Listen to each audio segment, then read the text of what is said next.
Start with a quick review for this book, The Diversity Delusion. I'm going to give this book 3 out of 5, even a high 3. I think there is some interesting ideas in this book. She definitely touches some important subjects about what's going on in universities and in the education system. However, I don't think it was a balanced view of things, and it's very repetitive. Everything she said is like I would say it was a little too long. So I wouldn't say not a balanced view, and it's just like very repetitive ideas. But she's a very good author, I think. She's writing very coherently. I think she even narrated the book, so it was pretty good. So maybe even a high 3, but not quite a 4. Let's see the notes. While considering speech violence,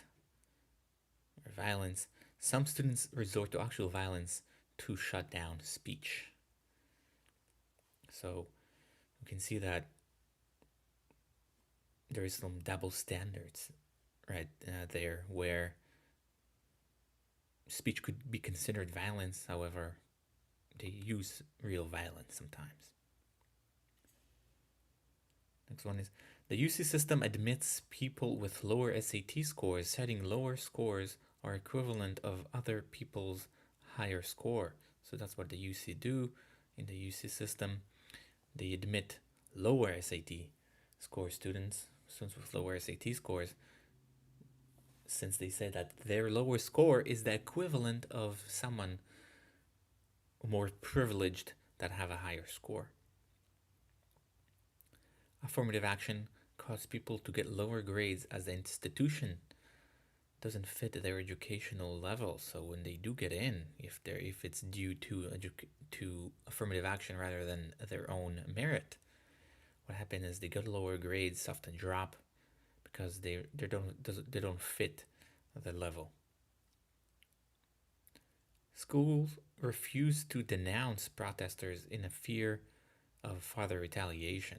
So even when there is protesters which could turn violent, they refuse to denounce it since they fear of more retaliation.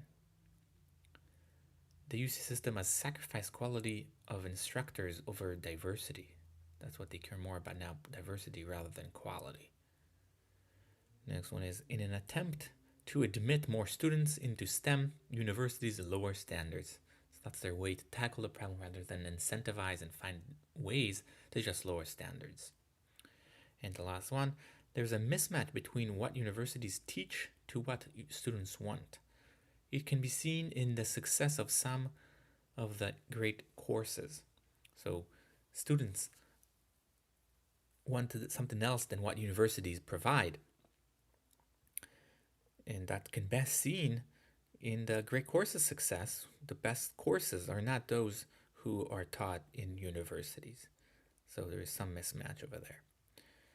That's it for the notes. Again, interesting book, especially if you're interested in this subject.